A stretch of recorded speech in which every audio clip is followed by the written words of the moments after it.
Assalamualaikum warahmatullahi wabarakatuh. Kami di sini akan mempresentasikan hasil dari kelompok kami untuk mata kuliah Muhammadiyahan. Sebelumnya saya akan perkenalkan nama anggota kelompok.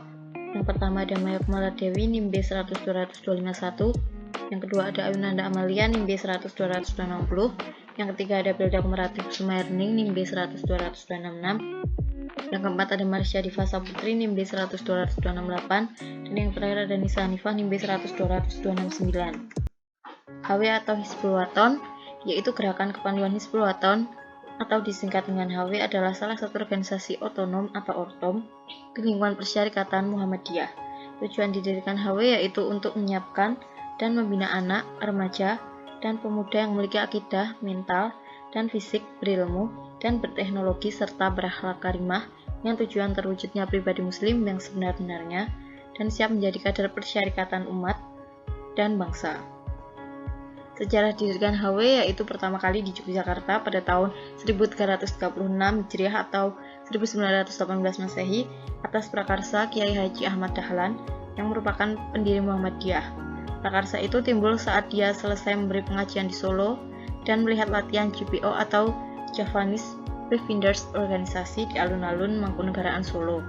HW ini kemudian meniadakan kegiatan dan bergabung ke dalam Gerakan Pramuka pada tahun 1961 dan dibangkitkan kembali oleh pimpinan pusat Muhammadiyah dengan SK nomor 92/SK strip PP /6 strip B /1.B /1999 tanggal 10 Syakban 1420 Hijriah atau 18 November 1999 Masehi dan dipertegas dengan SK nomor 10/KEP-I.O-B-2003 tanggal 1 Zulhijjah 1423 Hijriah atau 2 Februari 2003.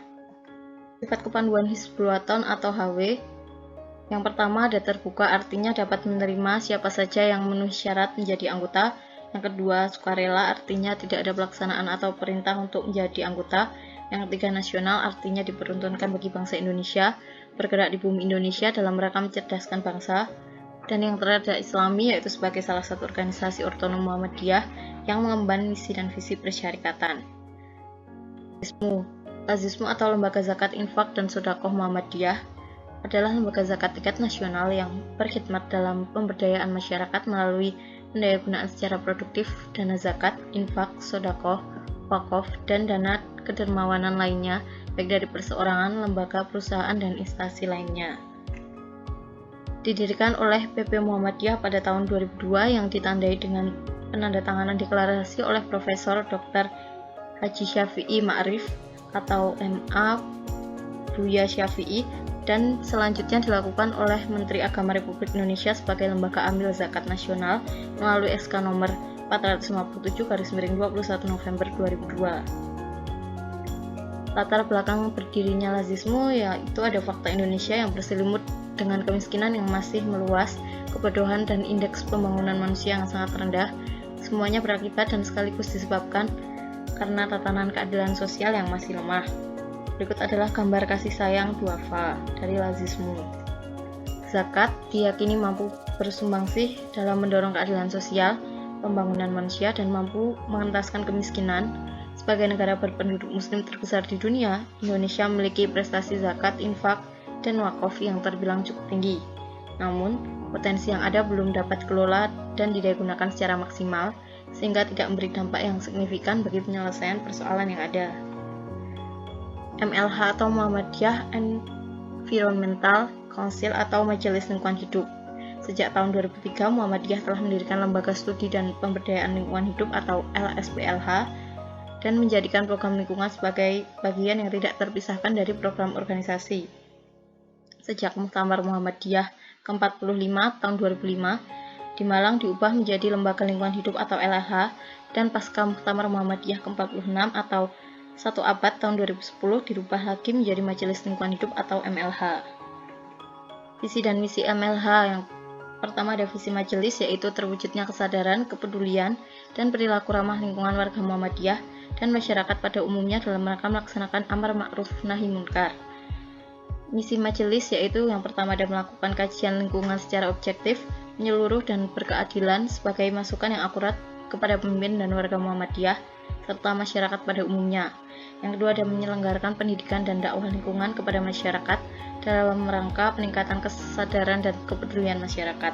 Yang ketiga ada melakukan advokasi kepada masyarakat dan mendorong pemerintah pusat dan daerah dalam rangka pembuatan dan implementasi kebijakan lingkungan yang berkeadilan serta berkelanjutan.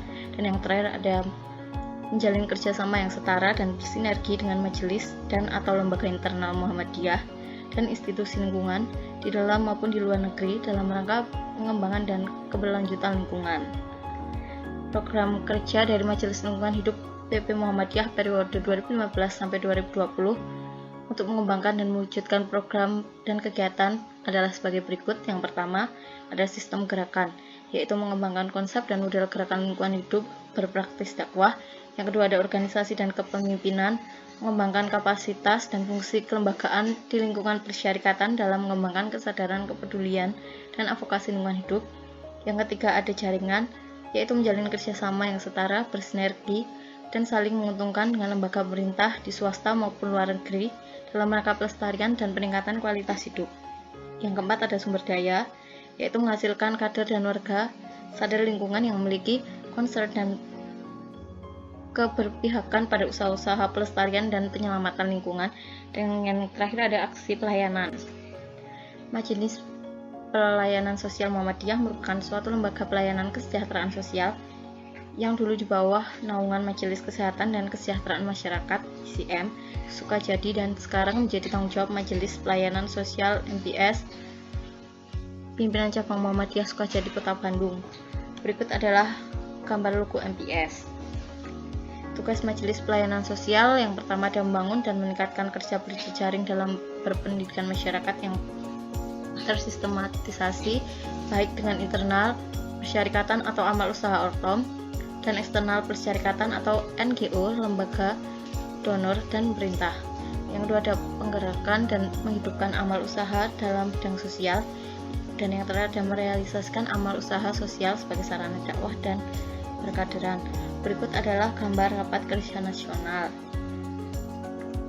Program prioritas Majelis Pelayanan Sosial.